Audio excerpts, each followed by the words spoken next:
Monday, November 19, Second Coming of Christ. The apostles and early Christians considered Christ's return the blessed hope as recorded in Titus 2:13, and they expected all the prophecies and promises of Scripture to be fulfilled at the second advent.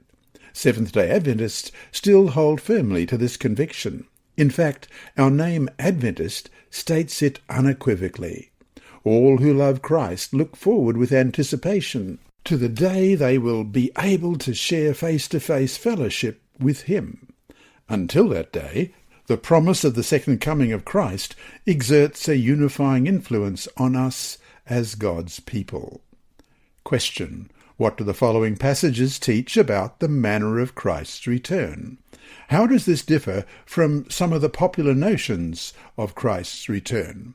First of all, Acts 1, verse 11, who also said, "Men of Galilee, why do you stand gazing up into heaven? This same Jesus, who was taken up from you into heaven, will so come in like manner as you saw him go into heaven." And Matthew 24, verses 26 to 27. Therefore, if they say to you, "Look, he is in the desert," do not go out. Or, "Look, he is in the inner rooms," do not believe it. For as the lightning comes from the east and flashes to the west, so also will the coming of the Son of Man be. Revelation 1 verse 7, "Behold, he is coming with clouds, and every eye will see him, even they who pierced him, and all the tribes of the earth will mourn because of him. Even so, Amen." And 1 Thessalonians 4, 13 to 18. "But I do not want you to be ignorant, brethren, concerning those who have fallen asleep, lest you sorrow as others who have no hope. For if we believe that Jesus died and rose again, even so God will bring with him those who sleep in Jesus. For this we say to you by the word of the Lord, that we who are alive and remain until the coming of the Lord will by no means precede those who are asleep. For the Lord himself will descend from heaven with a shout, with the voice of an archangel, and with the trumpet of God, and the dead in Christ will rise first. Then we, which are alive and remain, shall be caught up together with them in the clouds to meet the Lord in the air. And thus we shall always be with the Lord. Therefore comfort one another with these words." And Revelation 19, verses 11 to 16. "Now I saw heaven opened, and behold, a white horse. And he who sat on him was called Faithful and True, and in righteousness he judges and makes war. His eyes were like a flame of fire, and on his head were many crowns. He had a name written that no one knew except himself. He was clothed with a robe dipped in blood, and his name is called the Word of God. And the armies in heaven, clothed in fine linen, white and clean, followed him on white horses. Now out of his mouth goes a sharp sword, that with it he should strike the nations. And he himself will rule them with a rod of iron.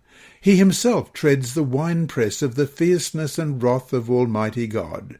And he has on his robe and on his thigh a name written, King of Kings and Lord of Lords." The Bible repeatedly assures us that Jesus will come again to claim his redeemed people. When this event will happen should not be a matter of speculation, because Jesus himself stated, "But of that day and hour no one knows, not even the angels of heaven, but my Father only." Matthew 24, verse 36. Not only do we not know when Christ is coming back, we have been told that we do not know.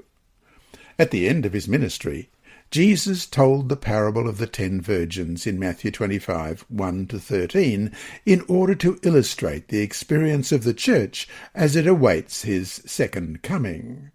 Matthew 25, verse 1 reads, "Then the kingdom of heaven shall be likened to 10 virgins who took their lamps and went out to meet the bridegroom. Now 5 of them were wise, and 5 were foolish. Those who were foolish took their lamps and took no oil with them, but the wise took oil in their vessels with their lamps. But while the bridegroom was delayed, they all slumbered and slept. And at midnight a cry was heard, "Behold, the bridegroom is coming, go out to meet him." Then all those virgins arose and trimmed their lamps. And the foolish said to the wise, "Give us some of your oil, for our lamps are going out." But the wise answered, saying, "No, lest there should not be enough for us and you. But go rather to those who sell, and buy for yourselves." And while they went to buy, the bridegroom came, and those who were ready went in with him to the wedding, and the door was shut. Afterward the other virgins came also, saying, "Lord, Lord, open to us."